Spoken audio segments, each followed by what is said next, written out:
إن الحمد لله نحمده ونستعينه ونستغفره ونؤمن به ونتوكل عليه ونعوذ بالله من شرور أنفسنا ومن سيئات أعمالنا من يهده الله فلا مضل له ومن يضلل فلا هادي له وأشهد أن لا إله إلا الله وحده لا شريك له وأشهد أن محمدا عبده ورسوله أرسله بالهدى ودين الحق ليظهره على الدين كله ولو كره المشركون اللهم صل على محمد وعلى آل محمد كما صليت على إبراهيم وعلى آل إبراهيم إنك حميد مجيد أما بعد فإن خير الكلام كلام الله وخير الهدي هدي محمد صلى الله عليه وسلم وشر الأمور محدثاتها وكل محدثة بدعة وكل بدعة ضلالة وكل ضلالة في النار أعوذ بالله من الشيطان الرجيم بسم الله الرحمن الرحيم يا أيها الذين آمنوا اتقوا الله حق تقاته ولا تموتن إلا وأنتم مسلمون يا أيها الذين آمنوا اتقوا الله وقولوا قولا سديدا يصلح لكم أعمالكم ويغفر لكم ذنوبكم ومن يطع الله ورسوله فقد فاز فوزا عظيما بسم الله الرحمن الرحيم قل إن صلاتي ونسكي ومحياي ومماتي لله رب العالمين لا شريك له وبذلك أمرت وأنا من المسلمين رب اشرح لي صدري ويسر لي أمري واحلل عقدة من لساني يفقهوا قولي സ്നേഹ സമ്പന്നരായ സത്യവിശ്വാസികളെ വിശ്വാസിനികളെ സർവ്വലോക രക്ഷിതാവായ റഹ്മാനായ റബ്ബിന്റെ ആജ്ഞകളും നിർദ്ദേശങ്ങളും ജീവിതത്തിന്റെ എല്ലാ മേഖലകളിലും കഴിവിന്റെ പരമാവധി മുറുകെ പിടിച്ച് മുന്നോട്ട് പോകണമെന്ന് പറയുന്ന എന്നോടും കേൾക്കുന്ന ഓരോരുത്തരോടും ഓർമ്മപ്പെടുത്തുകയാണ്, ഉപദേശിക്കുകയാണ്. റഹ്മാനായ റബ്ബ് അവനെ പരിപൂർണാർത്ഥത്തിൽ സൂക്ഷിച്ച് ജീവിതം ക്രമപ്പെടുത്തി മുന്നോട്ട് പോകുവാനും ഈമാൻ കിട്ടി മരിക്കുവാനും അവിടുന്ന് അങ്ങോട്ടുള്ള ഓരോ യാത്രയും എളുപ്പമാകുവാനും സ്വർഗത്തിൽ ആദ്യം തന്നെ പ്രവേശിക്കാനൊക്കെയുള്ള തൗഫീഖ് അല്ലാഹു സുബ്ഹാനഹു വ തആല നമുക്ക് ഓരോരുത്തർക്കും നൽകി അനുഗ്രഹിക്കുമാറാകട്ടെ. സഹോദരങ്ങളെ, പതിവിൽ കൂടുതൽ നബി കരീം സല്ലല്ലാഹു അലൈഹി വസല്ലമ ചർച്ച ചെയ്യപ്പെടുന്ന ഒരു മാസത്തിലാണ് നമ്മളുള്ളത്. പലപ്പോഴും റബീഉൽ അവ്വൽ പിറന്നു കഴിയുമ്പോൾ നബി കരീം സല്ലല്ലാഹു അലൈഹി വസല്ലമയുടെ ജന്മദിനവുമായി ബന്ധപ്പെട്ടാണ് പൊതുവെയുള്ള ചർച്ച. അതുണ്ടോ ഇല്ലേ എന്ന വാദഗതികളും മറ്റുമൊക്കെ സാധാരണഗതിയിൽ നമ്മൾ കാണാറുണ്ട്. നബി കരീം സല്ലല്ലാഹു അലൈഹി വസല്ലമയുടെ ജന്മം നടന്നത് റബീഉൽ അവ്വൽ ആണ് എന്നുള്ളത് ഒട്ടനേകം അഭിപ്രായങ്ങളിൽ ഒന്നാണ് എന്നതാണ് കഴിഞ്ഞൊരു ഖുതുബയിൽ അവസാനം നമ്മൾ പറഞ്ഞു വെച്ചത്. നബി കരീം സല്ലല്ലാഹു അലൈഹി വസല്ലമയുടെ ജന്മദിനം അവിടെ നിൽക്കട്ടെ. അള്ളാന്റെ റസൂലിന്റെ ജീവിതം മാത്രമല്ല വിശ്വാസിക്ക് പാഠമുള്ളത്, മറിച്ച് അവിടുന്ന് മരിക്കാൻ പോകുന്ന സന്ദർഭത്തെയും ചരിത്രത്തിൽ നമുക്ക് വായിക്കാൻ കഴിയും. അള്ളാഹുവിന്റെ റസൂൽ സല്ലല്ലാഹു അലൈഹി വസല്ലം മരണത്തിലേക്ക് നടന്നെടുത്ത നിമിഷങ്ങളായിരുന്നു റബീഉൽ അവ്വൽ എന്നത് യാതൊരുവിധ അഭിപ്രായ വ്യത്യാസമില്ലാത്ത എല്ലാവരും അംഗീകരിക്കുന്ന കാര്യമാണെങ്കിൽ ആ മരണത്തെക്കുറിച്ച് ആലോചിക്കുവാനാണ് നമ്മളേറെ ശ്രദ്ധിക്കേണ്ടത്. ഓരോ റബീഉൽ അവ്വൽ കടന്നു വരുമ്പോഴും ഇന്ന് നമ്മുടെ നാടുകളിൽ ആഘോഷങ്ങളുടെയും ആഹ്ലാദത്തിന്റെയും ആർപ്പുവിളികളുടെയും ആ രൂപത്തിലുള്ള ആരവങ്ങൾ ഉയരുന്ന റബീഉൽ അവ്വലാണ് ഇന്ന് നമ്മൾ കണ്ടിരുന്നതെങ്കിൽ നമ്മുടെ സ്വഹാബാക്കൾ ജീവിച്ചിരുന്ന കാലത്തുള്ള റബീഉൽ അവ്വൽ എന്ന് പറയുന്നത് സുഹൃത്തുക്കളെ അവരുടെയൊക്കെ മനസ്സിലുണ്ടായിരുന്നത് അങ്ങേയറ്റത്തെ ദുഃഖത്തിന്റെയും സഹനത്തിന്റെയും അതേപോലെ തന്നെ വിഷമങ്ങളുടെയും ചില നിമിഷങ്ങളായിരുന്നു. കാരണം അവരുടെ മനസ്സിൽ അവരെക്കാളേറെ അവർ സ്നേഹിച്ച, ജീവിതം പകുത്തു കൊടുക്കാൻ വരെ തയ്യാറായിരുന്ന സ്വഹാബാക്കളുടെ മുമ്പിൽ വെച്ച് അള്ളാഹുവിന്റെ റസൂൽ സ്വല്ലല്ലാഹു അലൈഹി വസല്ലം അന്ത്യയാത്ര നടത്തിയ ആ ദിവസം അവർക്ക് അങ്ങേയറ്റം താങ്ങാനാകാത്ത വേദനകൾ സമ്മാനിച്ച നിമിഷങ്ങളായിരുന്നു. അതാണ് അവരുടെ മനസ്സിലുള്ള റബീഉൽ അവ്വൽ എന്ന് പറയുന്നത്. നമ്മളും യഥാർത്ഥത്തിൽ ഓർക്കേണ്ടതും ഓർമ്മ പുതുക്കേണ്ടതും പാഠങ്ങൾ ഉൾക്കൊള്ളേണ്ടതും ജീവിതത്തെ തിരുത്തേണ്ടതും സുഹൃത്തുക്കളെ മഹാനായ നബി കരീം സ്വല്ലല്ലാഹു അലൈഹി വസല്ലമയുടെ അന്ത്യനിമിഷങ്ങളെ കുറിച്ച് ഓർത്ത് തന്നെയാണ്. അള്ളാന്റെ റസൂല് സ്വല്ലല്ലാഹു അലൈഹി വസല്ലം ജീവിച്ചിരിക്കുന്ന ഓരോ സമയങ്ങളും നമുക്ക് പാഠങ്ങൾ തന്നവനായിരുന്നു. മരണത്തിലേക്ക് അടുക്കുന്ന ഓരോ നിമിഷങ്ങളിലും പ്രവാചകൻ സ്വല്ലല്ലാഹു അലൈഹി വസല്ലം നമുക്ക് മാതൃക കാണിച്ചു തന്നിട്ടുണ്ട്. നമ്മളൊക്കെ ഏത് നിമിഷവും മരിക്കേണ്ടവരാണ്. ഒരു പക്ഷേ വലിയൊരു രോഗം ബാധിച്ച് കുറച്ചു കാലം കിടന്നിട്ടായിരിക്കാം ഒരു പക്ഷെ നമ്മുടെ വിധി, അതല്ല എങ്കിൽ നേരത്തെയായിരിക്കാം. ഏതായിരുന്നാലും മരണത്തിന് വേണ്ടി എങ്ങനെ തയ്യാറെടുക്കണം എന്ന ഒരു ചിന്തയും അള്ളാഹുവിന്റെ റസൂലിന്റെ വഫാത്തുമായി ബന്ധപ്പെട്ട് പരിശോധിക്കുമ്പോൾ നമുക്ക് കാണാൻ കഴിയുന്നു എന്നുള്ളതാണ് സുഹൃത്തുക്കളെ ഏറ്റവും വലിയൊരു യാഥാർത്ഥ്യം എന്ന് പറയുന്നത്. അതുകൊണ്ട് ഇന്ന് നമ്മൾ സംസാരിക്കുന്നത് അള്ളാഹിന്റെ റസൂലിന്റെ അന്ത്യയാത്രയുമായി ബന്ധപ്പെട്ടാണ്. പ്രവാചകൻ സ്വല്ലല്ലാഹു അലൈഹി വസല്ലം പറയാണ്, ഉമ്മത്ത് മുഹമ്മദിന് ഏറ്റവും വലിയ ദുരന്തമാണ് എന്റെ മരണമെന്നാണ്. എന്താ? അള്ളാഹു റസൂൽ പറഞ്ഞു, ഇദാ അസ്വാബ അഹദുക്കും ബിമുസീബ, കൂട്ടരെ നിങ്ങൾക്ക് എന്തെങ്കിലും മുസീബത്ത് ബാധിച്ചു കഴിഞ്ഞാൽ ഫൽയദ്കുർ മുസീബതഹു ബി, ഞാൻ മുഖേന അവനക്കുണ്ടായ മുസീബത്ത് ആലോചിക്കണമെന്നാണ്.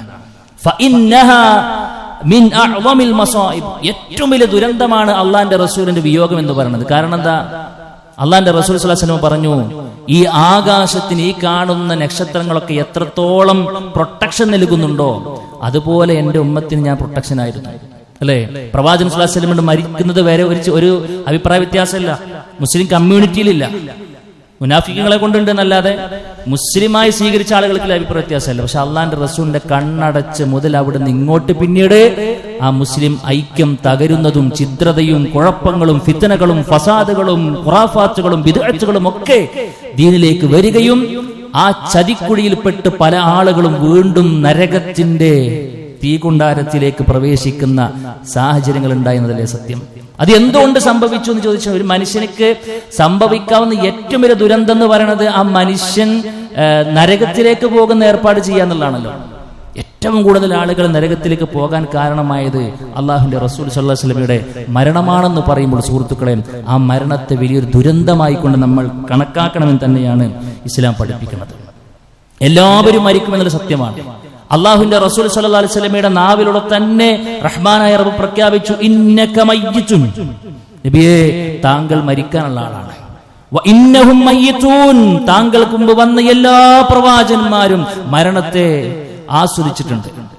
പക്ഷെ അന്ന് അള്ളാഹിന്റെ റസൂൽ ആ ആയത്ത് ഓതുമ്പോൾ സമൂഹം അല്ലെങ്കിൽ അവിടെയുള്ള ആളുകൾ മനസ്സിലാക്കിയൊരു സാഹചര്യമായിരുന്നില്ല അവസാന കാലഘട്ടത്തിൽ പ്രവാചകൻ സ്വല്ലല്ലാഹു അലൈഹി വസല്ലം പറഞ്ഞ ചില വാചകങ്ങൾക്ക് ഉണ്ടായിരുന്നത്. അന്ന് മരിക്കുമെന്നൊരു യാഥാർത്ഥ്യം ഉണ്ടായിരുന്നുള്ളൂ. പക്ഷെ പിന്നീട് അള്ളാഹിന്റെ റസൂൽ അറുത്ത് മുറിച്ച് ചില വാചകങ്ങൾ താനിതാ മരണത്തിലേക്ക് അടുക്കുന്നു എന്ന ഒരു സൂചനകൾ കൊടുക്കുന്ന ചില രംഗങ്ങൾ നമുക്ക് കാണാൻ കഴിയും. മഹാനായ റസൂൽ കരീം സ്വല്ലല്ലാഹു അലൈഹി വസല്ലം ആദ്യമായും അവസാനമായും ചെയ്തത് ഒരു ഹജ്ജായിരുന്നു. ഹജ്ജത്തുൽ വദാഇന്റെ പ്രസംഗത്തിൽ പ്രവാചകൻ പറഞ്ഞൊരു വാക്ക്, യാ അയ്യുഹന്നാസ് ഇസ്മഉ ഖൗലി, അല്ലയോ സുഹൃത്തുക്കളെ, ജനങ്ങളെ, എന്റെ വാക്ക് നിങ്ങൾ കേൾക്കണം. فإني لا أدري لعلي لا ألقاكم بعد يومي هذا, ഒരു പക്ഷേ ഇന്നത്തെ ദിവസത്തിന് ശേഷം ഇതുപോലെ നിങ്ങൾ അഭിസംബോധനം ചെയ്യാൻ എനിക്ക് കഴിഞ്ഞുകൊള്ളണമെന്നില്ല എന്നാണ്. ഇതുപോലത്തെ ഒരു ദിവസം ഇനി അടുത്തൊരു സാഹചര്യം വരുമ്പോൾ ഒരു പക്ഷെ നിങ്ങളെ അഭിസംബോധന ചെയ്യാൻ ഞാൻ ഉണ്ടായിരുന്നില്ല എന്നാണ്. ജംറയിൽ കല്ലെറിയുമ്പോഴും പ്രവാചകൻ സ്വല്ലല്ലാഹു അലൈഹി വസല്ലം ആ വാക്ക് ആവർത്തിച്ചു. അല്ലാഹു റസൂൽ പറയും, കൂട്ടരെ, ഹജ്ജിന്റെ കർമ്മങ്ങൾ നിങ്ങൾ എന്നിൽ നിന്നും കൃത്യമായി കൊണ്ട് പഠിച്ചോളി. എന്റെ ഈ ഹജ്ജിന് ശേഷം ഇനി നിങ്ങളുടെ കൂടെ വന്ന് ഹജ്ജ് ചെയ്യാൻ, ഇനി നിങ്ങൾക്ക് ഹജ്ജിൻ്റെതായ മസ്അലകൾ ചോദിക്കുമ്പോൾ അത് ഇന്ന പോലെയാണെന്ന് പറഞ്ഞു തരാൻ ഒരു പക്ഷെ ഞാൻ ഉണ്ടായിക്കൊള്ളണമെന്നില്ല എന്നാണ്. മഹാനായ റസൂൽ കരീം സ്വല്ലല്ലാഹു അലൈഹി വസല്ലമയുടെ അന്ത്യയാത്രക്ക് ഒരുങ്ങുന്നതിന്റെ തൊട്ട് മുമ്പുള്ള റമദാനിൽ നബി കരീം സ്വല്ലല്ലാഹു അലൈഹി വസല്ലമയിലേക്ക് ജിബ്രീൽ വന്നത് 2 തവണയായിരുന്നു എന്നാണ്. ജിബ്രീൽ അലൈഹിസ്സലാത്തു വസ്സലാം 2 തവണ ഖുർആൻ പരിപൂർണമായി കൊണ്ടും പ്രവാചകനിൽ നിന്നും ആദ്യം മുതൽ അവസാനം വരെ ഓതി കേട്ടു എന്നും അള്ളാഹുവിന്റെ റസൂൽ സ്വല്ലല്ലാഹു അലൈഹി വസല്ലമ ബാക്കിയുള്ള റമദാനുകളിൽ അവസാനത്തെ 10 മാത്രം എഴുത്തിക്കാഫിരുന്ന സമയത്ത് അവസാനത്തെ റമദാനിൽ 20 ദിവസം പ്രവാചകൻ സ്വല്ലല്ലാഹു അലൈഹി വസല്ലം എഴുത്തിക്കാഫിരുന്ന് റബ്ബിലേക്ക് ഒന്നുകൂടെ അടുക്കാൻ വേണ്ടി ശ്രദ്ധിച്ചിരുന്നു എന്ന് നമുക്ക് കാണാനും കഴിയും. പിന്നീട് പ്രവാചകൻ സ്വല്ലല്ലാഹു അലൈഹി വസല്ലമയുടെ ചരിത്രത്തിൽ നമുക്ക് കാണാൻ കഴിയുന്നത് അള്ളാന്റെ റസൂല് മരണത്തിന് കാരണമായ രോഗം ഒരു 10-11 ദിവസം നടന്നു. അധികമൊന്നും കടന്നിട്ടില്ല. ഒരു 10-11 ദിവസമാണ് പ്രവാചകൻ രോഗം മരിക്കുന്നതിലേക്ക് വഴി തെളിയിച്ച ആ ഒരു രോഗവുമായി കൊണ്ട് ബന്ധപ്പെട്ടുള്ള ചരിത്രം. ആ ചരിത്രമാണ് സുഹൃത്തുക്കൾ നമ്മുടെ മനസ്സിലുണ്ടാകേണ്ടത്. രോഗം പിടിപെടുന്നത് മുതൽ പ്രവാചകന്റെ അവസാനത്തെ വാക്കുകളിലേക്ക് കണ്ണോടിക്കുമ്പോ നമുക്ക് ഒരുപാട് പാഠങ്ങൾ അതിൽ നിന്ന് പഠിച്ചെടുക്കാനുണ്ട്. ഹിജറ 11 സഫർ മാസം ഒരു അൻസാരി യുവാവിന്റെ മരണം കഴിഞ്ഞ് ജനാസ കഴിഞ്ഞ് അള്ളാഹുവിന്റെ റസൂൽ തിരിച്ച് വീട്ടിലേക്ക് മടങ്ങുന്ന സമയത്താണ് പ്രവാചകന്റെ രോഗത്തിന്റെ തുടക്കം ശക്തമായൊരു തലവേദനയായിരുന്നു. അങ്ങേയറ്റത്തെ തലവേദനയായിരുന്നു. സഹിക്കാൻ കഴിയാത്ത തലവേദനയായിരുന്നു. പ്രവാചകൻ സ്വല്ലല്ലാഹു അലൈഹി വസല്ലമ ഭാര്യമാരുടെ അടികിലേക്ക് വരുന്നുണ്ട്. എന്നിട്ട് ചോദിക്കുന്നുണ്ട്, ഞാൻ നാളെ എവിടെയാണ്? ഞാൻ നാളെ ഇന്നോടത്താണെന്നല്ല പറയണത്, പ്രവാചകന്റെ നീതിയാണ്. ആർക്കും സെലക്ട് ചെയ്യാമെന്നാണ്. ഞാൻ നാളെ എവിടെയാണ് ഉണ്ടാകേണ്ടത്? പക്ഷെ എല്ലാ ഭാര്യമാരും ഒരുപോലെ ഐക്യകണ്ഠേന തീരുമാനിച്ചു. അവർക്ക് പ്രവാചകൻ എന്ന ഭർത്താവിന്റെ മനസ്സ് ശരിക്കും മനസ്സിലാക്കാൻ കഴിഞ്ഞിരുന്നു. ഞങ്ങളുടെ ഭർത്താവ് ഞങ്ങളുടെ കൂട്ടത്തിൽ ഏറ്റവും ഇഷ്ടപ്പെടുന്നത് ആയിഷയാണ്, ഏറ്റവും ഇളയവൾ അവളാണ്, അവളുടെ കൂടെ തന്നെ പോയിക്കോട്ടെ എന്ന്. അവിടെ സുഹൃത്തുക്കളെ ഒരു അസൂയ ഉണ്ടായില്ല. ആ ഭാര്യമാർ നമുക്ക് മാതൃകകളായിരുന്നു, അല്ലേ? ഐക്യകണ്ഠേന തീരുമാനിച്ചു, എങ്കിൽ നിങ്ങൾക്ക് ആയിഷയുടെ കൂടെ പോകാം, ഞങ്ങളുടെ ദിവസങ്ങളെല്ലാം നിങ്ങൾക്ക് വിട്ടുതന്നു എന്നാണ്. ഭർത്താവിന്റെ മനസ്സ് മനസ്സിലാക്കിയ ഭാര്യ എന്ന വലിയൊരു പോയിന്റ് നമുക്കിവിടെ കിട്ടാനുണ്ട്. അങ്ങനെ അള്ളാന്റെ റസൂലിന് നേരെ നിന്ന് നിൽക്കാൻ കഴിയുന്നില്ല. അലി റളിയല്ലാഹു അൻഹുവിന്റെയും ഫളൽ ഇബ്നു അബ്ബാസ് റളിയല്ലാഹു അൻഹുവിന്റെയും തോളിൽ കൈയിട്ടുകൊണ്ട് നമ്മുടെ പ്രവാചകൻ ആയിഷ റളിയല്ലാഹു അൻഹയുടെ വീട്ടിലേക്ക് പോവുകയാണ്. 11 ദിവസത്തോളം രോഗിയായിക്കൊണ്ട് കിടക്കുന്നു. പക്ഷേ അള്ളാഹുവിന്റെ റസൂൽ സ്വല്ലല്ലാഹു അലൈഹി വസല്ലം ശക്തമായ തലവേദന വരുമ്പോഴും ഒരു വഖത്തിലെ ജമാഅത്ത് പോലും ബോധപൂർവ്വം ഒഴിവാക്കിയിട്ടില്ല എന്നാണ്. ഒരു ചെറിയ തലവേദന വരുമ്പോഴേക്കും, ചെറിയൊരു ബാക്ക് പെയിൻ വരുമ്പോഴേക്കും, ചെറിയ എന്തെങ്കിലും ഒരു മൂക്കലിപ്പ് വരുമ്പോഴേക്കും ജമാഅത്ത് നഷ്ടപ്പെടുത്തുന്ന ഒരു അവസ്ഥ നമുക്ക് ഉണ്ടെങ്കിൽ സുഹൃത്തെ, അള്ളാന്റെ റസൂലിന്റെ അവസാന നിമിഷങ്ങളിൽ മനോഹരമായ ഒരു പാഠം നമ്മളെ തിരുത്തുന്നു. സഹോദര, ജമാഅത്തിന്റെ വിഷയം വളരെ ഗൗരവത്തിലെടുക്കണമെന്നാണ്. പ്രവാചകൻ സ്വല്ലല്ലാഹു അലൈഹി വസല്ലം മരിക്കുന്നതിന്റെ 5 ദിവസങ്ങൾക്ക് മുൻപ് ഒരു ബുധനാഴ്ച ദിവസം അള്ളാന്റെ റസൂൽ സ്വല്ലല്ലാഹു അലൈഹി വസല്ലമക്ക് ളുഹറിന് ശേഷം ശക്തമായ തലവേദനയും വയറുവേദനയും വരികയാണ്. പ്രവാചകൻ സ്വല്ലല്ലാഹു അലൈഹി വസല്ലമ ആ തലവേദന ഒന്ന് ആശ്വസിപ്പിക്കാൻ വേണ്ടിയിട്ട് വെള്ളമൊഴിച്ചു തരാൻ വേണ്ടി പറയുന്നുണ്ട്. അവർ വെള്ളമൊഴിച്ചു കൊടുത്തു. ഒരുപാട് തവണ ആവർത്തിച്ചു എന്നാണ്. കുറച്ചു കഴിഞ്ഞപ്പോൾ പ്രവാചകൻക്ക് ഒരു ആശ്വാസം ഉണ്ടായി. ആശ്വാസം ഉണ്ടായപ്പോൾ കിടന്നുറങ്ങല്ല, അള്ളാന്റെ റസൂൽ സ്വല്ലല്ലാഹു അലൈഹി വസല്ലം നേരെ പള്ളിയിലേക്ക് വന്നു എന്നാണ്. സാധാരണ പ്രവാചകനെ കാത്തിരുന്ന മിമ്പറിന്റെ മുകളിൽ പ്രവാചകൻ നിൽക്കാറായിരുന്നു പതിവ്. പക്ഷെ അന്ന് നിൽക്കാനുള്ള കഴിവില്ല.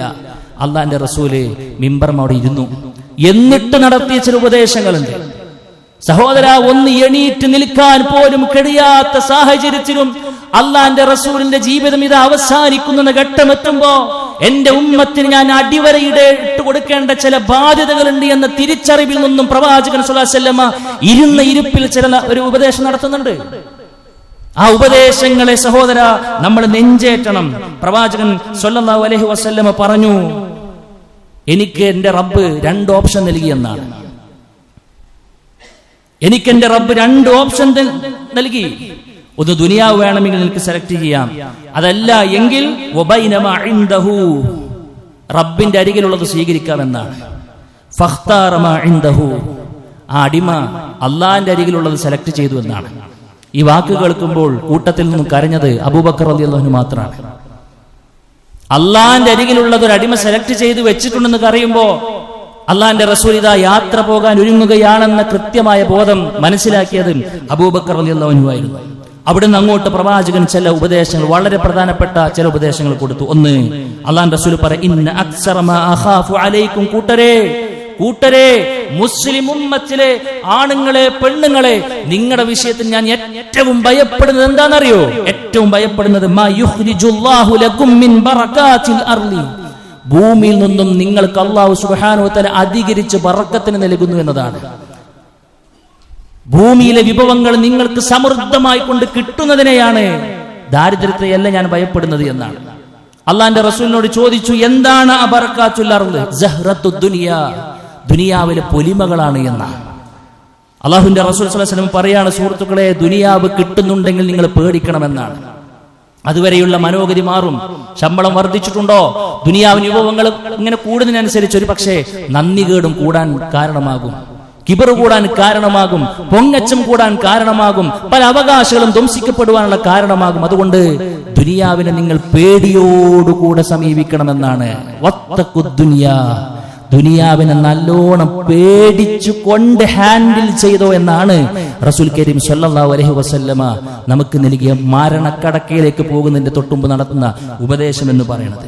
അള്ളാഹുവിന്റെ റസൂൽ സ്വല്ലല്ലാഹു അലൈഹി വസല്ലം വീണ്ടും പറയുന്നു, സ്വഹാബാക്കൾ റിപ്പോർട്ട് ചെയ്യുന്ന ഹദീസ് നമുക്ക് കാണാൻ കഴിയും. അള്ളാഹുവിന്റെ റസൂൽ ആ സമയത്ത് കൊടുത്ത മറ്റൊരു ഉപദേശം, ലഅനല്ലാഹുൽ യഹൂദ വന്നസാറാ ഇത്തഖദു ഖുബൂറ അംബിയാഇ മസാജിദ. കൂട്ടരെ, യഹൂദികൾക്കും നസ്രാണികൾക്കും അള്ളാഹുവിന്റെ ശാപം വന്നിട്ടൊരു കേസുണ്ട്. എന്താണെന്നറിയോ?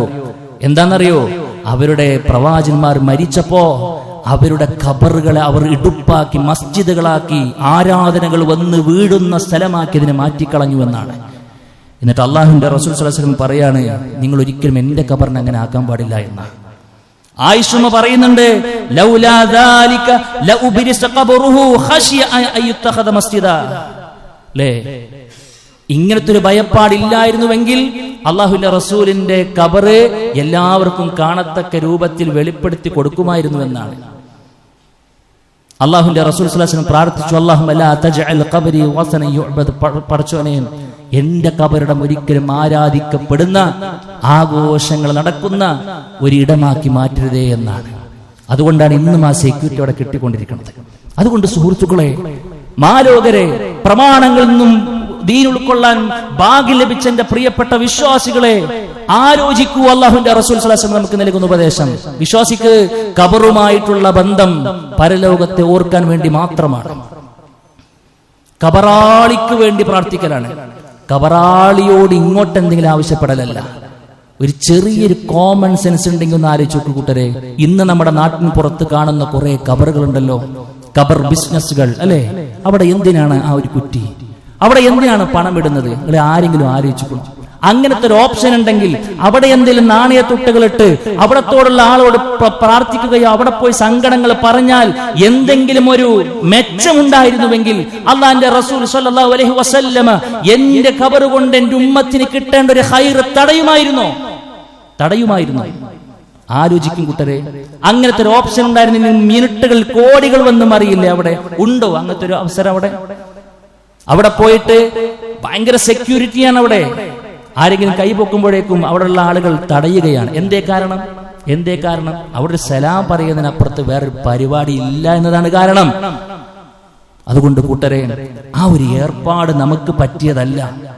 ആരെങ്കിലും ആ നിലക്ക് പോയവരുണ്ടെങ്കിൽ പ്രിയമുള്ളവരെ, തൗബ ചെയ്യാൻ കഴിയണം. ശിർക്കാണത്, നരകം അനന്തരമാക്കുന്ന കാര്യമാണത്. നാളിതുവരെ ചെയ്തു വെച്ച മുഴുവൻ നന്മകളും തച്ചുടക്കപ്പെടുന്ന അത്രയും വലിയ പാതകമാണത്. അല്ലാഹുവിന്റെ റസൂൽ സ്വല്ലല്ലാഹു അലൈഹി വസല്ലം മരണത്തിന് തൊട്ട് മുമ്പ് ഉപദേശം നൽകാൻ മാത്രം പിന്നെ പ്രധാനപ്പെട്ട വിഷയമാണെന്ന് നമ്മൾ മനസ്സിലാക്കേണ്ടതുണ്ട്. മൂന്നാമത്തെ കാര്യം എന്താണെന്നറിയോ? അല്ലാഹുവിന്റെ റസൂൽ സ്വല്ലല്ലാഹു അലൈഹി വസല്ലം പിന്നെ നടത്തിയ പ്രഖ്യാപനമാണ്, ഞാൻ ആരെങ്കിലും അടിച്ചിട്ടുണ്ടെങ്കിൽ അവർക്ക് വരാമെന്നാണ്. ഞാൻ ആരെങ്കിലും ഞാൻ ആരുടെയെങ്കിലും ശരീരത്തിൽ പ്രഹരിച്ചിട്ടുണ്ടെങ്കിൽ നിങ്ങൾക്ക് തിരിച്ചു തല്ലാമെന്നാണ്. അല്ലെ, ഞാൻ ആരെങ്കിലും ഉപദ്രവിച്ചിട്ടുണ്ടെങ്കിൽ നിങ്ങൾക്കത് പ്രതികാരം വീട്ടാമെന്നാണ്. എന്തിനാ സുഹൃത്തെ അല്ലാഹുവിന്റെ റസൂൽ സ്വല്ലല്ലാഹു അലൈഹി വസല്ലം ഒരു പാപവും ചെയ്യാത്ത പ്രവാചകൻ അങ്ങനത്തെ ഒരു പാഠം പഠിപ്പിച്ചത്?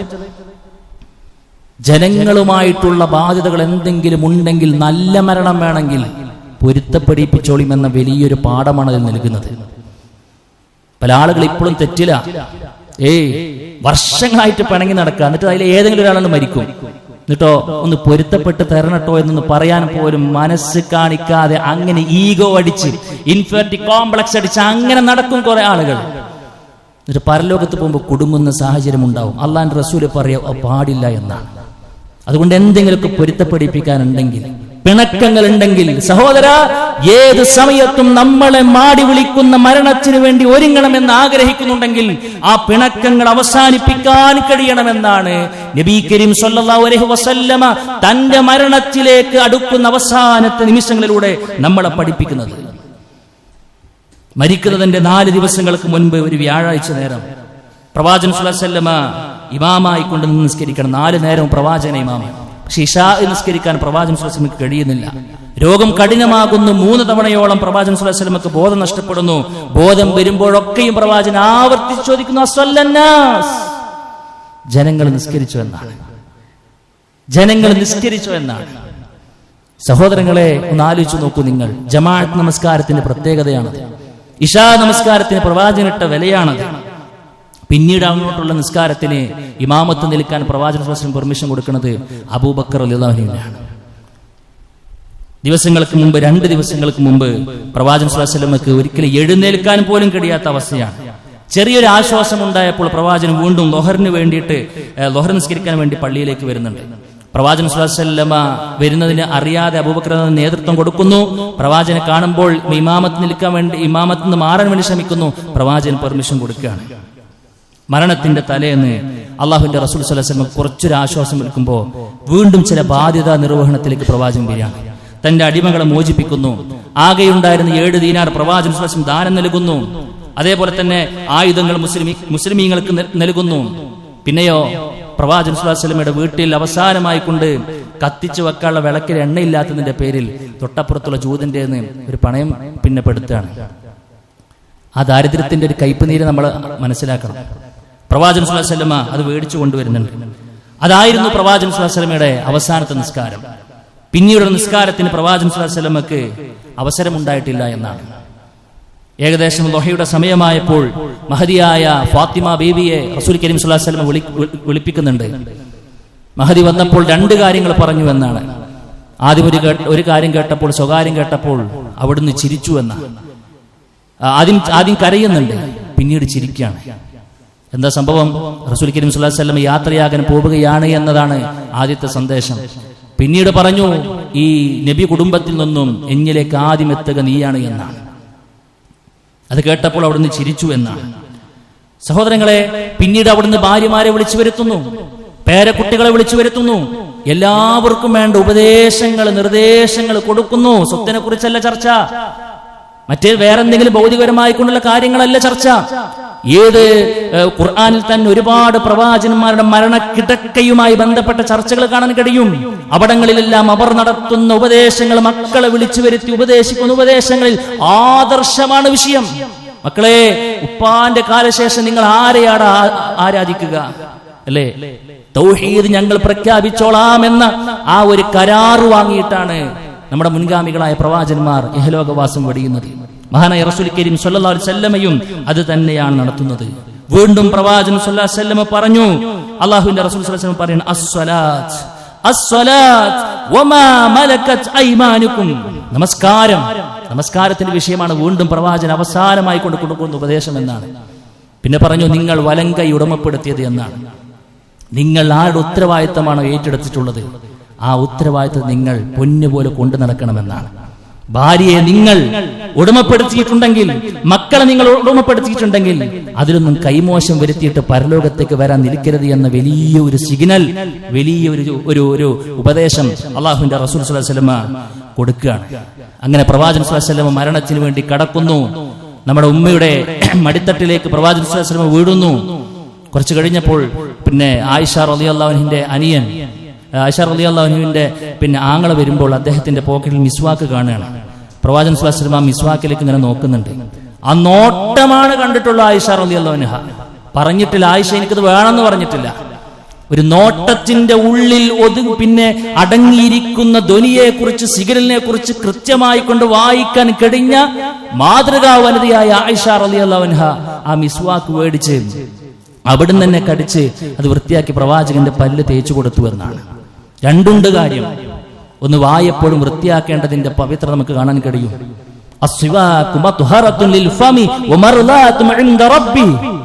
സിവാക്ക് എന്ന് പറഞ്ഞ പല്ല് തേക്കുക എന്നുള്ളത് സുഹൃത്തുക്കളെ വായക്ക് ശുദ്ധിയും റഹ്മാനായ റബ്ബിന്റെ അടുത്ത് പരിശുദ്ധിയുമാണെന്ന് റസൂൽ കരീം സ്വല്ലല്ലാഹു അലൈഹി വസല്ലം ആ ചെറിയ സുന്നത്തിനെ പോലും ഹയാത്താക്കിയിട്ടാണ് അള്ളാഹുവിന്റെ റസൂൽ സ്വല്ലല്ലാഹു അലൈഹി വസല്ലം വിടവാങ്ങുന്നത്. രണ്ടാമത്തെ കാര്യം, ആ മനസ്സ് വായിക്കാൻ കെടിഞ്ഞ ഭാര്യയാണ് ആയിഷ റളിയല്ലാഹു അൻഹയാണ് നമുക്ക് മാതൃക. ആ ഒരു നിലവാരത്തിലേക്ക് ഉയരാൻ കഴിയേണ്ടതുണ്ട്. അള്ളാഹുവിന്റെ റസൂൽ സ്വല്ലല്ലാഹു അലൈഹി വസല്ലം അവസാനമായിക്കൊണ്ട് ചില വാചകങ്ങൾ ഉരുവിടുകയാണ്, പ്രാർത്ഥിക്കുകയാണ്. ആയിഷ റളിയല്ലാഹു അൻഹ പ്രവാചകൻ എന്താണ് ഈ പറയണമെന്ന് അറിയാൻ വേണ്ടിയിട്ട് ആ ചുണ്ടിന് നേരെ തന്റെ കാത് പിന്നെ എടുത്തു വെക്കുന്നുണ്ട്. അവിടുന്ന് പറഞ്ഞത് ലാ ഇലാഹ ഇല്ലല്ലാഹ്, ലാ ഇലാഹ ഇല്ലല്ലാഹ്, ഇന്നലിൽ മൗതി സക്കറാത്ത്. ലാ ഇലാഹ ഇല്ലല്ലാഹ് പ്രഖ്യാപിച്ച് പറയാണ്, ഇന്നലിൽ മൗതി ലസക്കറാത്ത്, മരണത്തിന് ശക്തമായ വേദനയുണ്ട് ആയിഷ എന്ന്. മരണത്തിന് ഇപ്പോൾ ഞാൻ അനുഭവിക്കുന്ന ശക്തമായ വേദനയാണ് എന്നാണ്. സുഹൃത്തുക്കളെ, നമ്മളൊക്കെ അനുഭവിക്കേണ്ട ഒരു യാഥാർത്ഥ്യമാണ് മരണവേദന എന്ന് പറയുന്നത്. ആലോചിച്ചിട്ടുണ്ടോ നമ്മൾ മരിക്കാൻ പോകുന്ന രംഗത്തെക്കുറിച്ച്? എന്നെങ്കിലും ഒന്ന് കിടക്കപ്പായിൽ നിന്ന് എണീക്കണ സമയത്ത് ഇന്നെന്റെ മരണം നടന്നാൽ എന്തായിരിക്കുമെന്ന് എന്നെങ്കിലും ചിന്തിച്ചിട്ടുണ്ടോ സുഹൃത്തെ? ചിന്തിക്കാൻ നമുക്ക് കഴിയണം. എന്നിട്ട് അവിടുന്ന് പറഞ്ഞു, അല്ലാഹുമ്മ ഹബ്ബിൻ അലയ്യ സക്റാത്തിൽ മൗത്ത്, അല്ലാഹുമ്മ ഹബ്ബിൻ അലയ്യ സക്റാത്തിൽ മൗത്ത്. പടച്ചോനെ, മരണത്തിന്റെ വേദന എനിക്ക് നീ ലഘൂകരിച്ചു തരണേ റബ്ബേ, മരണത്തിന്റെ വേദന എനിക്ക് നീ ലഘൂകരിച്ചു തരണമേ റബ്ബേ എന്ന് അള്ളാഹുവിന്റെ റസൂൽ സ്വല്ലല്ലാഹു അലൈഹി വസല്ലമ പിന്നെ പ്രാർത്ഥിക്കുകയാണ്. മരിക്കാൻ കിടക്കുമ്പോൾ പോലും പ്രാർത്ഥനയാണ്. പ്രാർത്ഥന ഒഴിവാക്കിയ ജീവൻ നമുക്കില്ല കൂട്ടരെ. ഏറ്റവും വലിയ അശക്തൻ ആരാന്നറിയുമോ? ഏറ്റവും വലിയ അശക്തൻ ആരാന്നറിയോ? മസിലില്ലാത്തവനല്ല, അല്ലെങ്കിൽ വേറെ എന്തെങ്കിലും ഡിസബിലിറ്റി ഉള്ളവനല്ല. അള്ളാന്റെ റസൂല് പറഞ്ഞു, ഏറ്റവും വലിയ അശക്തൻ എന്ന് പറഞ്ഞത് പ്രാർത്ഥന ശരിക്കും ഉപയോഗിക്കാൻ കഴിയാത്തവനാണ്. പ്രാർത്ഥന കൊണ്ട് അശക്തനായവനാണ് ശരിക്കുള്ള അശക്തൻ എന്നാണ്. മരിക്കാൻ കിടക്കുമ്പോൾ പോലും പ്രവാചകൻ പ്രാർത്ഥിക്കുകയാണ്. അവസാനം അള്ളാഹുവിന്റെ റസൂൽ സ്വല്ലല്ലാഹു അലൈഹി വസല്ലം ഇങ്ങനെ പിന്നെ പറഞ്ഞുകൊണ്ടിരിക്കുകയാണ്, ഫഉലൈക മഅല്ലദീന അൻഅമല്ലാഹു അലൈഹിം മിനൻ നബിയ്യീന വസ്സുദ്ദീഖീന വശുഹദാഇ വസ്സാലിഹീൻ. എന്താ, ചില ആളുകൾ അവർ അനുഗ്രഹിക്കപ്പെട്ടവരായ പിന്നെ പ്രവാചകന്മാരുടെ കൂടെയും സിദ്ദീഖുകളുടെയും ശുഹദാക്കളുടെ കൂടെയുമാണ് എന്നാണ്. അല്ലാഹുമ്മ ഇഗ്ഫിർലി വർഹംനി വൽഹിഖ്നി ബിർറഫീഖിൽ അഅലാ, അല്ലാഹുമ്മ റഫീഖിൽ അഅലാ, ഉന്നതനായ റബ്ബിലേക്ക് എന്നെ നീ ചേർക്കണേ എന്ന് പറഞ്ഞ് അള്ളാഹുവിന്റെ റസൂൽ സ്വല്ലല്ലാഹു അലൈഹി വസല്ലം അവസാനമായി കൊണ്ട് ആ വാചകങ്ങൾ ഉരുവിട്ടുകൊണ്ട് റസൂൽ കരീം സ്വല്ലല്ലാഹു അലൈഹി വസല്ലം വിട പറയുകയാണ്. നോക്കൂ നിങ്ങൾ, ഈ മരണം നടക്കുന്ന സമയത്ത് സ്വഹാബാക്കൾ ആകെ മാറി മറിയുന്നുണ്ട്. മരണത്തെ ഉൾക്കൊള്ളാൻ കഴിയാതെ ഉമർ ബിൻ ഖത്താബ് റളിയല്ലാഹു അൻഹു ഒരു ഭ്രാന്താവസ്ഥയിലേക്ക് മാറുന്നുണ്ട്. എന്റെ മുഹമ്മദ് എങ്ങാനും ആരെങ്കിലും മരിച്ചു എന്ന് പറഞ്ഞാൽ അവന്റെ ശിരസ് ഞാൻ ഛേദിക്കുമെന്ന് പറയാൻ മാത്രം ഉൾക്കൊള്ളാൻ കഴിയാത്തതായിരുന്നു ആ മരണം എന്ന് പറയുന്നത്. ഫാത്തിമ ബീവി ഒരു ഭാഗത്ത് തളർന്നു കിടക്കുകയാണ്. കുറച്ചു കഴിഞ്ഞപ്പോൾ ദൂരെ ഉണ്ടായിരുന്ന അബൂബക്കർ റളിയല്ലാഹു അൻഹു സന്ദേശം ലഭിച്ചു കേട്ടതിന്റെ അടിസ്ഥാനത്തിൽ ഓടിയെത്തുകയാണ്. ഓടിയെത്തി പ്രവാചകൻ സ്വല്ലല്ലാഹു അലൈഹി വസല്ലമയുടെ നെറ്റത്ത് ഒരു ചുടുചുംബനോ നൽകി നേരെ മിമ്പർമ കയറിയിട്ട് സമചിത്തത വീണ്ടെടുത്ത് മഹാനായ അബൂബക്കർ റളിയല്ലാഹു അൻഹു പിന്നെ മിമ്പർമ കയറിയിട്ട് പറഞ്ഞൊരു വാക്കുണ്ട്, മൻ കാന യഅ്ബുദു മുഹമ്മദൻ ഫഇന്ന മുഹമ്മദൻ ഖദ് മാത്. ആരെങ്കിലും മുഹമ്മദിനെയാണ് ആരാധിച്ചിരുന്നതെങ്കിൽ ദാ മുഹമ്മദ് അവസാനിച്ചിട്ടുണ്ട്. മൻ കാന യഅ്ബുദുല്ലാഹ ഫഇന്നല്ലാഹ ഹയ്യുൻ ലാ യമൂത്. ആരെങ്കിലും അല്ലാഹുവിനെയാണ് ആരാധിക്കുന്നതെങ്കിൽ അവൻ എന്നും ജീവിച്ചിരിക്കുന്നവനാണ് എന്ന സന്ദേശം നൽകിയെന്നാണ്. അവിടുന്ന് ചില ഓതിയ ആയത്തുകൾ സ്വഹാബാക്കൾ പിന്നീട് പറയുന്നുണ്ട്, അപ്പോൾ അവതരിച്ചതാണോ എന്ന് ഞങ്ങൾ തോന്നിപ്പോയി എന്നാണ്. അവിടുന്ന് റസൂൽ കരീം സ്വല്ലല്ലാഹു അലൈഹി വസല്ലമയുടെ അവസാന കർമ്മങ്ങളിലേക്ക് കടക്കുകയാണ്. സുഹൃത്തുക്കളെ, മഹാനായ റസൂൽ കരീം സ്വല്ലല്ലാഹു അലൈഹി വസല്ലമയുടെ ജീവിതം മാത്രമല്ല, മരണം പോലും നമുക്ക്, ആ മരണത്തിന്റെ അവസാന നിമിഷങ്ങളും നമുക്ക് പാഠമേറെ ഉൾക്കൊള്ളേണ്ടതാണ്. നമ്മളും അള്ളാഹുവിന്റെ റസൂൽ സ്വല്ലല്ലാഹു അലൈഹി വസല്ലം യാത്ര ആയിടത്തേക്ക് യാത്രയാകണമെന്ന് ആഗ്രഹിക്കുന്നവരാണെങ്കിൽ പറഞ്ഞ ഓരോ കാര്യങ്ങളും നമ്മൾ ശ്രദ്ധിക്കുക. റഹ്മാനായ റബ്ബ് തൗഫീഖ് നൽകി അനുഗ്രഹിക്കുമാറാകട്ടെ. അഖൂലു ഖൗലി ഹാദാ അസ്തഗ്ഫിറുല്ലാഹ ലീ വലക്കും വലിജമീഇൽ മുസ്ലിമീന വസ്തഗ്ഫിറൂ മിൻ കുല്ലി ദംബ് ഇന്നഹു ഹുവൽ ഗഫൂറുർ റഹീം.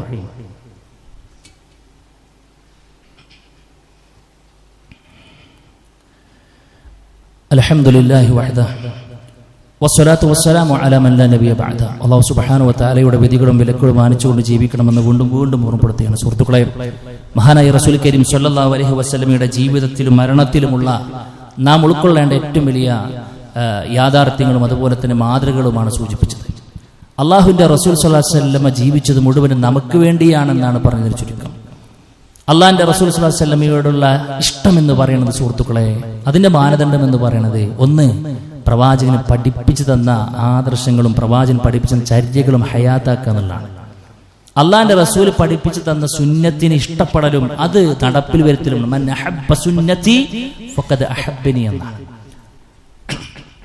രാവിലെ എണീറ്റത് മുതൽ കിടക്കപ്പായിലേക്ക് തിരിച്ച് കയറുന്നത് വരേക്കും, കയറുമ്പോഴും അവസാനം നമ്മൾ ഉറക്കത്തിലേക്ക് വെഴുതുന്ന അവസാന സെക്കൻഡിലടക്കം സുന്നത്തുകളാൽ നിബിഡമാണ് നമ്മുടെ ജീവിതം. അത് പഠിക്കാനും അത് പ്രാവർത്തികമാക്കുന്നിടത്താണ് യഥാർത്ഥത്തിലുള്ള പ്രവാചക സ്നേഹം എന്ന് പറയുന്നത്. അല്ലാതെ നബിതങ്ങളുടെ സ്നേഹം എന്ന് പറഞ്ഞ ആണ്ടിൽ ഒരിക്കൽ എന്തെങ്കിലും കാട്ടിക്കൂട്ടിയത് കൊണ്ടോ റോട്ടിലിറങ്ങി തുള്ളിയത് കൊണ്ടോ സന്തോഷമാണ് ഞങ്ങൾക്ക് എന്ന് പറഞ്ഞതുകൊണ്ടൊന്നും അത് നടപടിയാകുന്ന വിഷയമല്ല. നമ്മൾ മനസ്സിലാക്കേണ്ടതുണ്ട്. അതൊന്നല്ല മാനദണ്ഡം. അതുകൊണ്ട് സുഹൃത്തുക്കളെ, പഠിക്കണം.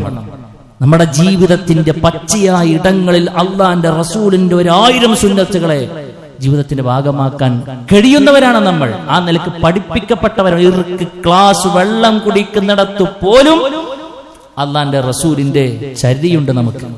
ഭാര്യ ഭർത്തൃ ബന്ധം നടക്കുന്നിടത്ത് പോലും അള്ളാന്റെ റസൂലിന്റെ ചര്യയുണ്ട്. ബാത്റൂമിലേക്ക് പോകുന്നിടത്ത് പോലും പ്രവാചകന്റെ സുന്നത്ത് ഉൾക്കൊള്ളാനുണ്ട്. നമുക്ക് പഠിക്കാനുണ്ടേറെ, പ്രാവർത്തികമാക്കാനുണ്ടേറെ. സുഹൃത്തെ, സജീവമായൊരു ശ്രദ്ധ അള്ളാന്റെ റസൂലിന്റെ മരണത്തിൽ പോലും ഇത്രയേറെ കാര്യങ്ങൾ ശ്രദ്ധിക്കാനുണ്ടെങ്കിൽ പ്രവിശാലമായി കിടക്കുന്ന ഒരു 4 നൂറ്റാണ്ടോളം പ്രവാചകനായി ജീവിച്ച അള്ളാന്റെ റസൂലിന്റെ ജീവിതത്തിൽ ഉണ്ട് പഠിക്കാനേറെ പാഠങ്ങൾ. അത് പഠിക്കുക, അത് പ്രാവർത്തികമാക്കുക, ഹയാത്താക്കുക എന്നുള്ളതാണ് ഒന്നാമത്തെ കാര്യം. അള്ളാന്റെ റസൂലിനോടുള്ള ഇഷ്ടത്തിന്റെ രണ്ടാമത്തെ ഒരു തലം എന്താണെന്നറിയാം സുഹൃത്തുക്കളെ? പ്രവാചകന് പഠിപ്പിച്ച ആദർശം ഉണ്ടല്ലോ, ആ ആദർശത്തിൽ കണിശതയുള്ളവരാവുക എന്നുള്ളതാണ്. ആദർശ കണിശതയാണ് ഒരു വിശ്വാസിയുടെ ഏറ്റവും വലിയ മുഖമുദ്ര എന്ന് പറയുന്നത്. ഇറക്കി വെക്കും നമ്മളെ കബറിലേക്ക്. ഉയരും ചില ചോദ്യങ്ങൾ, ശക്തമായ ചോദ്യങ്ങൾ. മറുപടി കൊടുക്കുന്നവനെ വിജയം കൈവരിക്കുകയുള്ളൂ. ആർക്ക് കഴിയും മറുപടി പറയാൻ? അതിന് എങ്ങനെയെങ്കിലും ജീവിച്ചാൽ പോരാ. അള്ളാന്റെ റസൂൽ പറഞ്ഞ രൂപത്തിൽ ജീവിക്കണം. ആദർശ കണിശതയോടുകൂടെ ജീവിക്കണം. അടിവരയിടുന്നു ആദർശ കണിശത എന്ന വാചകത്തെ. നമ്മൾ ജീവിക്കുന്നത് ബഹുമത സമൂഹത്തിലാണ്. ഒരുപാട് ആശയങ്ങളും ആദർശങ്ങളുടെയും ഇടയിലാണ് നമ്മൾ ജീവിക്കുന്നത്. ഇന്നാളുകൾക്കുള്ളൊരു മൂടെന്താണെന്നറിയോ? ഇന്നാളുകൾക്കുള്ളൊരു ആവേശം എന്ന് പറയുന്നത് എല്ലാ സംഗതികളെയും ആഘോഷിക്കുവാൻ ഒരു ആഘോഷത്വര, ഒരു സെലിബ്രേഷൻ മെന്റാലിറ്റിയിലാണ് ഇന്ന് എല്ലാ ആളുകളും. അതിങ്ങനെ തൊട്ടതും പിടിച്ചതൊക്കെ ആഘോഷിച്ച് തിമിർത്ത് പെയ്ത് പതിയെ ദീനിന്റെ കാര്യങ്ങളിലേക്കും മറ്റു മതങ്ങളുടെ കാര്യങ്ങൾ പോലും ആഘോഷിക്കുന്നിടത്തേക്ക് എത്തി. നഊദു ബില്ലാഹ്. എത്രത്തോളം എന്നറിയോ? എത്രത്തോളം എന്ന് പറഞ്ഞ അന്യമതസ്ഥരുടെ ആഘോഷത്തിന്റെ ഒന്നാമത്തെ സൊഫിലുള്ളത് ഉമ്മത്ത് മുഹമ്മദിലെ മെമ്പർമാരാണ്, തട്ടമിട്ട താത്തമാരാണ്. അവർ പോലും അന്താളിച്ചു നിൽക്കുന്നു. ഞങ്ങളുടെ മുഴുവനും ഇവര് കൊണ്ടല്ലോ എന്നാണ്. അവർക്കൊരു സ്പേസ് കൊടുക്കാത്ത വിധം ആ നിലയിലേക്കാണ് നഊദു ബില്ലാഹ് ഉമ്മത്ത് മുഹമ്മദിലെ ആളുകൾ ചെയ്തുകൊണ്ടിരിക്കുന്നത്. അധികമൊന്നും വേണ്ട സുഹൃത്തുക്കളെ, വലിയ പ്രമാണങ്ങളിലേക്ക് നിങ്ങൾ പോകണമെന്നില്ല. നമ്മൾ ഏറ്റവും കൂടുതൽ ചൊല്ലുന്ന 2 സൂറത്തുണ്ടല്ലോ, സൂറത്തുൽ ഇഖ്ലാസ്, സൂറത്തുൽ കാഫിറൂൻ. എന്തിനാ അല്ലാഹുവിന്റെ റസൂൽ അതിങ്ങനെ എല്ലാ സമയത്തും ചൊല്ലിപ്പിക്കണം നമ്മളോട്? സുബൈന്റെ മുമ്പുള്ള 2 റക്അത്തിൽ സുന്നത്ത് അല്ലെ, മഗ്രിബിന് സുന്നത്ത്, രാവിലെയും വൈകുന്നേരവും സുന്നത്ത്, 3 തവണ ചൊല്ലാന്നുള്ളത്. എല്ലാ നമസ്കാര ശേഷവും 1 തവണ നമ്മൾ ചൊല്ലും. ആ നിലക്കൊക്കെ ഉണ്ടല്ലോ, പ്രത്യേകം പഠിപ്പിക്കപ്പെട്ടിട്ടുണ്ടല്ലോ അല്ലെ. എന്തിനാണത്? അതിന്റെ ഉള്ളിലുള്ള ആദർശത്തിന്റെ ഊക്കാണ് സുഹൃത്തുക്കളെ. ഖുൽ ഹുവല്ലാഹു അഹദ് അല്ലാഹു സ്വമദ് ലം യലിദ് വലം യൂലദ് വലം യകുൽ ലഹു കുഫുവൻ അഹദ്. അവനക്കൊരു സന്താനമില്ല എന്നെങ്കിലും പറയുന്ന ഒരാൾക്ക് എങ്ങനെയാണ് ക്രിസ്മസ് എന്ന പിന്നെ ഒരു ഈവന്റിനെ, ഒരു ആദർശത്തെ നമ്മളെ ആഘോഷിക്കാൻ കഴിയുക? സൂറത്തുൽ കാഫിറൂൻ അവതരിക്കാനുള്ള കാരണം എന്താ അറിയോ നിങ്ങള്? അള്ളാഹുവിന്റെ റസൂൽ സ്വല്ലല്ലാഹു അലൈഹി വസല്ലമയോട് വന്നിട്ട് ഒരു പ്രഖ്യാപനം, അവിടെയുള്ള ആളുകളുടെ ഒരു ഓഫർ, മെഗാ ഓഫർ. എന്താ മെഗാ ഓഫർ? മുഹമ്മദേ, നിനക്ക് ഞങ്ങൾ ചെയ്യുന്ന എല്ലാവിധ ഉപദ്രവങ്ങളും ഞങ്ങൾ നിർത്താം. അതുവരെ ചെയ്ത എല്ലാ ഉപദ്രവങ്ങളും ഞങ്ങൾ നിർത്തിക്കോളാം. പ്ലസ് നീ പറയുന്ന എല്ലാം ഞങ്ങൾ ചെയ്തു തരാം. നിനക്ക് പെണ്ണാണോ വേണ്ടത്? പെണ്ണ് ഞങ്ങൾ തരാം. നിനക്ക് ക്യാഷ് ആണോ വേണ്ടത്, അത് ഞങ്ങൾ തരാമെന്നാണ്. പക്ഷെ ഒരു ഡിമാൻഡ് ഉണ്ട്, ജസ്റ്റ് ആ ഡിമാൻഡ് എന്താ? ഞങ്ങൾ പരിചയപ്പെടുത്തുന്ന ആരാധനമാര് 1 വർഷം നിങ്ങൾ പിന്നെ ബഹുമാനിക്കണം, ആദരിക്കണം, ആരാധിക്കണം. നീ പരിചയപ്പെടുത്തുന്ന അള്ളാഹുവിനെ ഞങ്ങളും ആരാധിച്ചോളാം എന്നാണ്. പക്ക മത സൗഹാർദ്ദ ചർച്ചക്കാണ് അവർ വന്നത്. 7ാം ആകാശത്തിൽ നിന്നും വഹി വന്നു. സൂറത്തുൽ കാഫിറൂൻ ഇറങ്ങി. ഖുൽ യാ അയ്യുഹൽ കാഫിറൂൻ, നബിയേ, അർത്ഥശങ്കക്കിടയില്ലാത്ത വിധം, അഡ്ജസ്റ്റ്മെന്റ് ഇല്ലാത്ത വിധം ഇസ്സത്തോടുകൂടെ നീ പ്രഖ്യാപിക്കുക, അയ്യുഹൽ കാഫിറൂൻ ലാ അഅ്ബുദു മാ തഅ്ബുദൂൻ വലാ അൻതും ആബിദൂന മാ അഅ്ബുദു വലാ അന അഅ്ബുദു മാ അഅ്ബദ്തു വലാ അൻതും ആബിദൂന മാ അഅ്ബുദു ലക്കും ദീനുക്കും വലിയ ദീൻ. ഞാൻ ആരാധിക്കുന്നത് നിങ്ങൾ ആരാധിക്കുന്നില്ല അല്ലെ? 2 തവണ ആവർത്തിച്ച് പറയാണ്, നിങ്ങൾക്ക് നിങ്ങളുടെ ആദർശം, എനിക്ക് എന്റെ ആദർശം. ഒരിക്കലും നിർബന്ധിക്കുന്നില്ല. പഠിപ്പിച്ചു തരും ഞങ്ങൾ. ശിർക്കിനെ കുറിച്ച് നമ്മൾ സംസാരിക്കും, എല്ലാം ഞങ്ങൾ പറഞ്ഞു തരും. പക്ഷെ ആരെയും നമ്മൾ എന്താക്കൂല, നിർബന്ധിക്കൂല. വേണമെങ്കിൽ സ്വീകരിക്കാം, പക്ഷേ ഞങ്ങൾക്കൊരു ആദർശ കണിശതയുണ്ട് എന്നാണ്. ഇത് എത്ര തവണയാണ് സുഹൃത്തുക്കളെ നമ്മൾ പ്രഖ്യാപിച്ചത്? ആ പ്രഖ്യാപിച്ചിട്ട് നമ്മൾ എങ്ങനെയാണ് മറ്റു മതസ്ഥരെന്ന് പറഞ്ഞാൽ എന്താ? ബഹുദൈവ ആരാധനയിൽ നിന്നും ഉത്ബുദ്ധമായതല്ല എല്ലാ കാര്യങ്ങളും. അപ്പൊ നമ്മൾ പറയും ഓണം അങ്ങനല്ല. അത് അതിനെക്കുറിച്ച് വിവരമില്ലാത്തോണ്ട് പറയണതാ. മനസ്സിലായി നിങ്ങളെ? അതിന് ശരിക്കുള്ളൊന്ന് പഠന വിധേയമാക്കിക്കൊള്ളും. ആ പൂക്കളം ഇടുന്നിടത്ത് പോലും തൃക്കാക്കര അപ്പനെ ആവാഹിക്കുകയുമായി ബന്ധപ്പെട്ട പിന്നെ ഐതിഹ്യങ്ങളുണ്ട്. സദ്യ വിളമ്പുന്ന ഇല എങ്ങനെ ഇടുന്നിടത്ത് വരെ വിശ്വാസങ്ങളുണ്ട്, ആദർശങ്ങളുണ്ട്. എല്ലാം ഇസ്ലാം അല്ലാത്തൊരു ആദർശം എന്ന് പറഞ്ഞ സുഹൃത്തുക്കൾ എന്താ അതിന്റെ അർത്ഥം? ബഹുദൈവാരാധന ഉണ്ടായതല്ലേ? പിന്നെ അങ്ങനെ ഒരു സാധനം വരുമ്പോൾ നമ്മൾ എങ്ങനെ അവിടെ പോയിട്ട് പൂക്കളിടുക? നമ്മൾ എങ്ങനെ നമ്മുടെ സ്ഥാപനത്തിൽ എല്ലാവരുടെ മുമ്പിൽ നിന്ന് ഫോട്ടോ എടുക്കുക? നമ്മൾ എങ്ങനെയാണ് അതിനു വേണ്ടിയിട്ട് ഒത്താശ പകരുക? നമ്മൾ എങ്ങനെയാണ് അവരുടെ കൂടെ നിൽക്കുക? ആ ആദർശത്തിന് വേണ്ടി നമ്മൾ എങ്ങനെയാണ്, ഒന്നുമില്ലെങ്കിലും ഒരു വാട്സപ്പിൽ ഒരു ലൈക്കിടാൻ നമുക്ക് പറ്റുമോ? നിങ്ങൾ പറയും. നമ്മൾ ഇടുന്ന ആ ലൈക്കുകൾ യഥാർത്ഥത്തിൽ റഹ്മാനായ റബ്ബിനെതിരെയല്ലേ? അവിടെ നമ്മൾ ഇട്ട ലൈക്ക് റഹ്മാനായ റബ്ബിനെതിരെ ഡിസ്ലൈക്ക് അല്ലേ ആധുനിക ഭാഷയിൽ പറയുമ്പോൾ?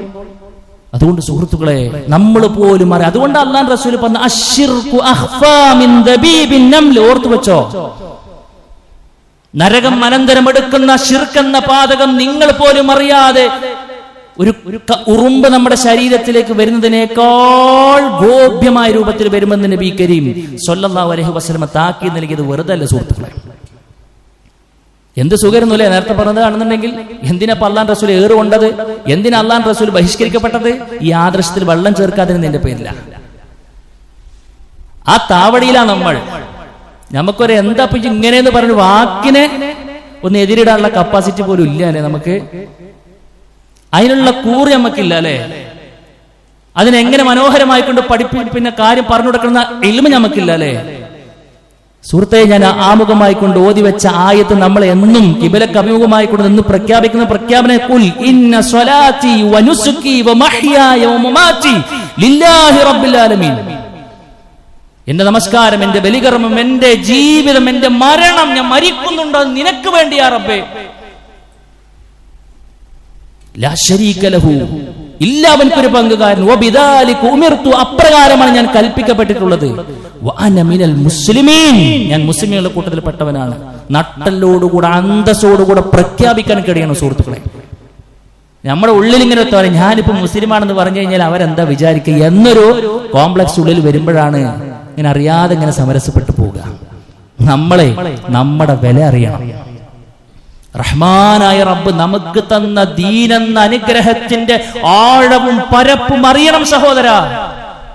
ഇന്ന ദീന ഇൻദല്ലാഹിൽ ഇസ്ലാം, അള്ളാന്റെ അരികിൽ സ്വീകാര്യോഗ്യമായ മതം, സ്വർഗം അനന്തരം എടുക്കുന്ന ആദർശം അത് ഇസ്ലാം മാത്രമാണ്.